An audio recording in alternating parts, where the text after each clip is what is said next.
All right, good afternoon. Thanks everybody for coming. First off, we have an update into the VIIMCU investigation. So the Vancouver Island Integrated Major Crime Unit and VicPD are continuing to assist the Coroner's Service in the sudden death investigation that occurred early Saturday morning. VIIMCU can now confirm that the 40-year-old deceased man was found at 6 a.m. on Saturday in the Sobering and Assessment Centre located at 1125 Pembroke Street. Now, an autopsy is set for tomorrow, and investigators are hoping to have more information after that. The investigators have been working, interviewing staff and clients, and will be following up throughout the week. There's not too much more for an update I can give at this time. Was the centre open at the time? Yes, the centre was open at the time. Is it open 24/7? I believe so. Check with VIIA, but I believe it is. But he wasn't a client. The initial information seemed to be that he wasn't registered there, but he was? From my information, he was registered there, yeah. What's the protocol on having VIIMCU?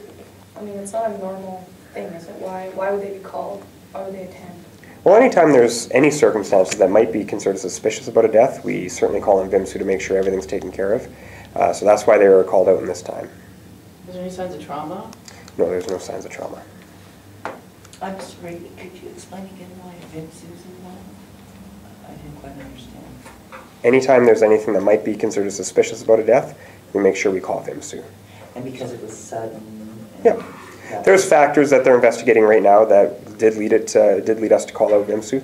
So they're going through that, and if it doesn't happen to be the case, then VIIMCU is going to wrap up and leave it to the Coroner's Service.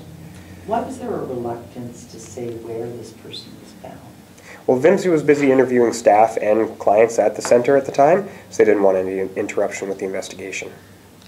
Had he been arrested by police earlier and taken there? No, he was not.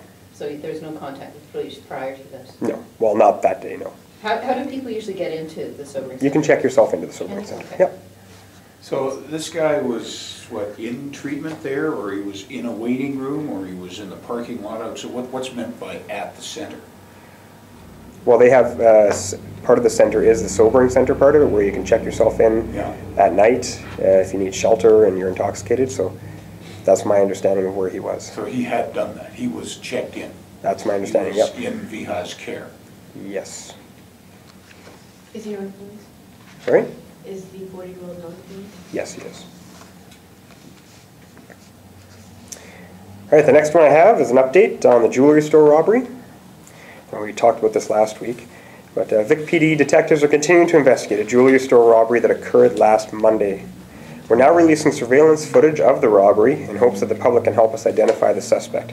That'll be available later on our website. On February 20th, just before 5 p.m., a man robbed the Old and Gold jewelry store on 4th Street.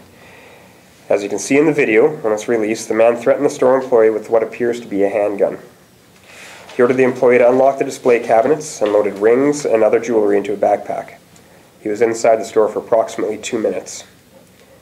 He then fled the store across 4th Street and through the Sussex building and then down Broughton Street. The suspect was described as being between 5'10" and 6'2", and at the time of the robbery he had his face covered with a balaclava. He's also described as being of average build.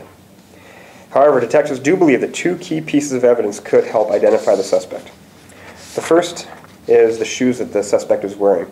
These shoes are Circa shoes, they're called skate shoes, and this is what the investigators believe he was wearing at the time. So if anybody has any information on those, please call us.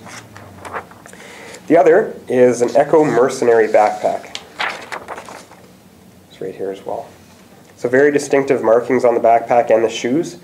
And our investigators are hoping you might have some information about that. So if you do have any information, please contact the VicPD Detective Tip Line at 250-995-7220 or Crime Stoppers at 1-800-222-TIPS.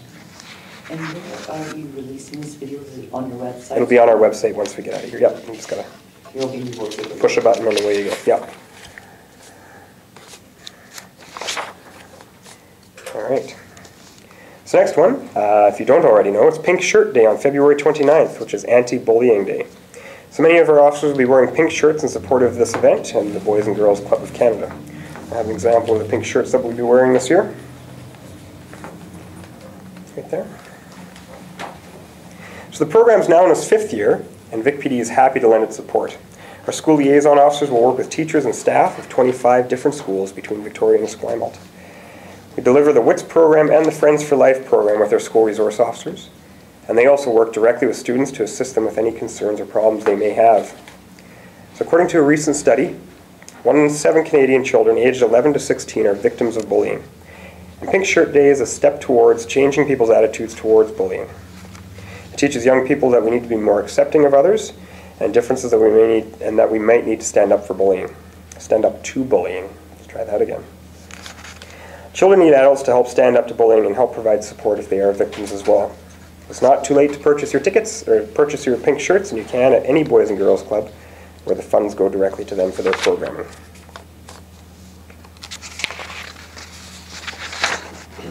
The last one I have for today, I'll hand these out. So I'm going to talk about 3 collisions today. This is the second collision I'll be talking about. So weekend collisions keep our investigators busy. So VicPD was kept extremely busy this weekend with 3 serious collisions that resulted in numerous people going to hospital with injuries. The first collision occurred early Saturday morning at the intersection of Roseberry Avenue and Haltane Street. A 32-year-old View Royal man and his 24-year-old Saanich passenger were taken to hospital with undetermined injuries after their Volkswagen Jetta was hit from behind at a high rate of speed by a smaller Nissan Versa. Both vehicles had major damage with airbags deployed in the Versa. After the collision, the suspect driver of the Nissan got out of the vehicle, locked the doors, and left the area, stating that she lived nearby. An exhaustive search followed, including the use of our K9 unit, but she was not located. Later in the day, a 31-year-old Saanich woman came to our front counter, claiming to be the driver of the offending vehicle. Officers are now still investigating, but believe the speed and alcohol were factors in the collision at the time.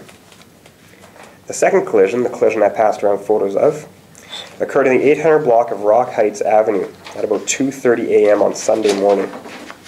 A 30-year-old Langford man lost control of his early model Honda Prelude and careened into a parked car and then into a retaining wall.